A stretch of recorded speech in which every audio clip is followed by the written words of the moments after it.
Dark psychology. ये सिर्फ एक कॉन्सेप्ट नहीं, ये एक इनविजिबल फोर्स है जो हिस्ट्री के कुछ सबसे टेरिफाइंग और ट्रेजिक मोमेंट्स को शेप करती है। एक तरफ सोल्जर्स अपनी इंसानियत को खो देते हैं वॉर के केओस में, तो दूसरी तरफ पूरा देश ऐसे एक्शंस को जस्टिफाई कर लेता है जो कि अनइमेजिनेबल और काफी हॉरिफाइंग है। और फिर साइंटिस्ट तक कलेक्टिव डिसीजन मेकिंग में ऐसी गलती कर देते हैं जो कि बाद में सब कुछ तबाह कर देती है और कई सारे लोग अपनी जान गंवा देते हैं। लेकिन सोचो, अगर ये सेम साइकोलॉजिकल फोर्सेस आपकी लाइफ को भी इम्पैक्ट कर रहे हो बिना आपको पता चले, तो क्या हो? इस वीडियो में हम समझेंगे रोल प्ले और आइडेंटिटी शिफ्ट की डार्क साइड, डिह्यूमनाइजेशन की पावर और ग्रुप थिंकिंग के डेंजरस कॉन्सिक्वेंसेस को। तो वीडियो को एंड तक जरूर देखना, क्योंकि ये समझना जरूरी है कि कहीं आप खुद इन ट्रैप्स में तो नहीं फंस रहे। तो चलिए स्टार्ट करते हैं आज की ये video.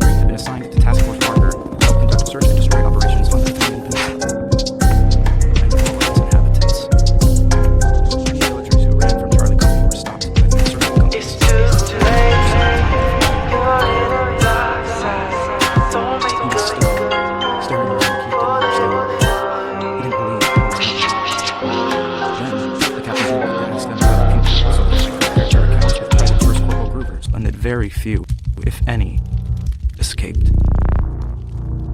Play and identity shift. दोस्तों, इस लेसन को समझने के लिए हिस्ट्री का एक एक्सट्रीम एग्जांपल आपको बताता हूँ जो 1968 में हुआ था वियतनाम वॉर के टाइम पे, जिसे माय लाई मैसेकर के नाम से जाना जाता है। बेसिकली आपको पता ही होगा कि यूएस और वियतनाम के बीच वॉर चल रही थी। तब यूएस के कुछ ऑफिसर्स एंड सोल्जर्स माय लाई नामक एक गाँव में घुस गए। न उन्हें ऑर्डर मिला था कि वियटकॉन्ग की फोर्सेस अगर उन्हें वहाँ मिले तो उनको मार देना है, लेकिन जब यूएस सोल्जर्स उस विलेज में पहुंचे तो वहाँ वियटकॉन्ग का कोई भी सोल्जर नहीं मिला। वहाँ पर सिर्फ अनआर्म्ड सिविलियंस थे जो कि अपने रोजमर्रा के कामों में लगे थे। बच्चे खेल रहे थे, महिलाएं सुबह का नाश्ता तैयार कर रही थी और बाकी लोग खेती बाड़ी इस तरह के कामों में लगे थे। बावजूद इसके लेफ्टिनेंट विलियम कैली ने अपने सोल्जर्स को उन ग्रामीणों पर गोली चलाने का आदेश दे दिया और देखते ही देखते कुछ ही सेकंड्स में वहां नरसंहार शुरू हो गया, जिसमें कैली ने स्वयं कई पुरुषों, महिलाओं और बच्चों को गोली मार दी। अपने बच्चों को बचाने वाली माताओं को गोली मार दी गई और जब उनके बच्चे भागने की कोशिश कर रहे थे तो उन्हें भी मार दिया गया। झोपड़ियों में आग लगा दी गई और जो भी अंदर था जिसने भी भागने की कोशिश की उसे गोलियों से भून दिया गया। निहत्थे पुरुषों, महिलाओं और बच्चों की हत्या के अलावा सैनिकों ने अनगिनत पशुओं का वध भी किया, अज्ञात संख्या में महिलाओं के साथ बलात्कार किया और गांव को भी जला दिया। बताया जाता है कि कैली ने दर्जनों लोगों को, जिनमें छोटे बच्चे भी शामिल थे, उनको मशीन गन से मारने से पहले उन्हें बेरहमी से खाई में घसीटा था। इस नरसंहार के खत्म होने तक 504 लोग मारे जा चुके थे, जिनमें 182 महिलाएं थी और उनमें से भी 17 महिलाएं ऐसी थी जो प्रेग्नेंट थी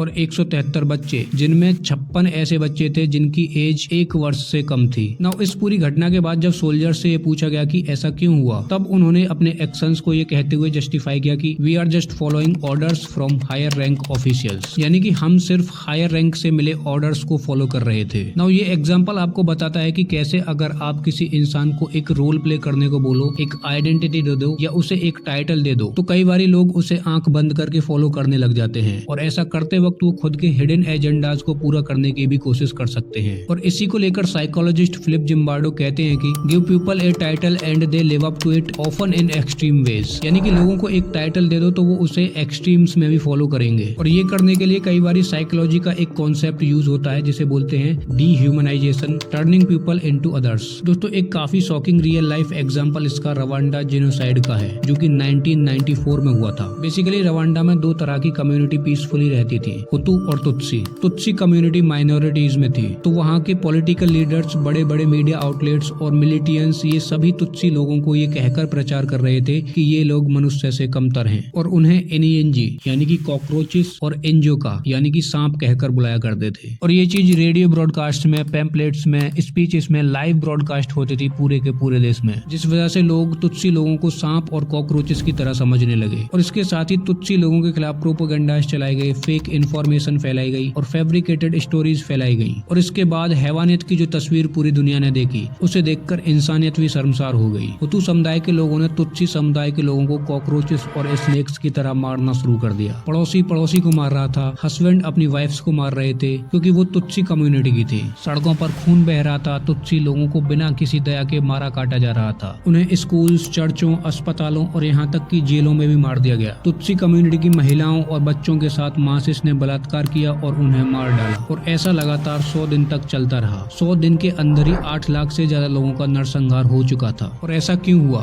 वेल, इसके कई बड़े रीजंस हैं, लेकिन डीह्यूमनाइजेशन उनमें से एक इम्पोर्टेंट रीजन है। Because if you see someone as less than a human, it's easier to justify harm. Dehumanization कई बारी लोग सिर्फ दूसरों के लिए ही नहीं बल्कि अपने लिए भी करते हैं, जैसे कि मास्क पहन लेंगे या फिर एनोनिमस यूजर नेम के थ्रू जो मन चाहे सोशल मीडिया पर पोस्ट करेंगे या उल्टे सीधे कमेंट्स करेंगे, लोगों को बुरा भला बोलेंगे और अपने भीतर की गंदगी सामने रख देंगे। प्लस इसके साथ ही एक बहुत हार्मफुल साइकोलॉजिकल प्रिंसिपल है जिसे बोलते हैं ग्रुप थिंकिंग या फिर कलेक्टिव ब्लाइंडफोल्डनेस। दोस्तों, कई बार आपने देखा होगा कि हम ऐसी सिचुएशंस में फंस जाते हैं जिसमें ना चाहते हुए भी हम वो काम कर देते हैं जो आसपास के सभी लोग कर रहे होते हैं। आप कई बार ऐसी सिचुएशंस में फंस जाते हैं जहाँ सारे लोग यस बोल रहे हैं, इसलिए आप भी यस बोल देते हैं। सोसाइटी में सभी लोग गवर्नमेंट जॉब की तैयारी कर रहे हैं, लेकिन आपका मन कुछ अलग करने का है, फिर भी आप ना चाहते हुए गवर्नमेंट जॉब की तैयारी करते हैं ग्रुप प्रेशर की वजह से। आपने नोटिस किया होगा कि कई बार हम अपने फ्रेंड्स के ग्रुप में होते हैं तो ऐसी चीजें कर देते हैं जो थोड़ी स्टूपिड टाइप की होती हैं। हम अकेले होते तो शायद वो काम या चीज नहीं करते। वेल, ऐसा होता है ग्रुप थिंकिंग की वजह से, क्योंकि कलेक्टिवली जब हम ग्रुप थिंकिंग में होते हैं तो कई बार हमारा IQ थोड़ा कम हो जाता है और हम भी वही करने लगते हैं जो ग्रुप के बाकी लोग कर रहे होते हैं। नाउ ये चीज छोटे मोटे लेवल पर तो प्रॉब्लम वाली नहीं है, लेकिन यही चीज अगर बड़े लेवल पर हो तो बहुत नुकसान भी कर सकती है। वेल, इसी से रिलेटेड एक रियल लाइफ इंसिडेंट देखने को मिला जनवरी 1986 में, जब एक स्पेस शटल चैलेंजर डिजास्टर हुआ था ग्रुप थिंकिंग की वजह से। तो हुआ ये था कि जो नासा के इंजीनियर्स थे उन्होंने रॉकेट लॉन्च से पहले एक कंसर्न रेज किया कि जो रॉकेट की ओरिंग से उनकी सील फेल हो रही है ठंडे वेदर के कारण, और ये चीज उन्होंने लॉन्च डे के दिन ही बताई थी। उन्होंने बताया कि लो टेम्परेचर की वजह से सील मेल फंक्शन कर सकती है, जिसके कारण कोई बड़ा डिजास्टर हो सकता है। बावजूद इसके नासा ने रॉकेट लॉन्च किया क्योंकि लॉन्च कई दिनों से डिले हो रहा था। एक्चुअली में लॉन्च 23 जनवरी 1986 को होना था, लेकिन ठंड ज्यादा होने के कारण ये डिले होता गया। और सबकी एक कलेक्टिव थिंकिंग थी कि चलो इसे आज यानी कि 28 जनवरी 1986 को ही लॉन्च करते हैं, जो होगा देखा जाएगा। अब इसकी वजह से पता है क्या हुआ? वो लॉन्चर कुछ देर तक तो ठीक चला, लेकिन 73 सेकंड्स के बाद वो ब्लास्ट हो गया और उसमें बैठे 7 एस्ट्रोनॉट्स की ऑन द स्पॉट डेथ हो गई। नाउ ग्रुप थिंकिंग जो होती है वो कई बार एक प्रेशर क्रिएट कर देती है, जिसकी वजह से हम ग्रुप के अगेंस्ट जाके कोई एक्शन नहीं ले पाते, चाहे फिर वो ग्रुप गलत ही क्यों न हो। इससे हम एक लेसन सीख सकते हैं कि जस्ट बिकॉज एक बड़ा ग्रुप कोई बात बोल रहा है तो ये जरूरी नहीं कि वो सही ही हो। और कई बार ग्रुप में होने की वजह से आपके ऊपर प्रेशर आएगा, बट उस टाइम आपको खड़े रहना है और आपको याद रखना है कि एक साइकोलॉजिकल प्रिंसिपल है जिससे आपको लड़ना है और गलत के खिलाफ फिर भी आवाज उठानी है। बाकी वीडियो पसंद आई हो तो वीडियो को लाइक और चैनल को सब्सक्राइब जरूर कर लें। मैं मिलूंगा आपसे ऐसी अगली वीडियो में, तब तक के लिए अपना ख्याल रखना। जय हिंद, वंदे मातरम।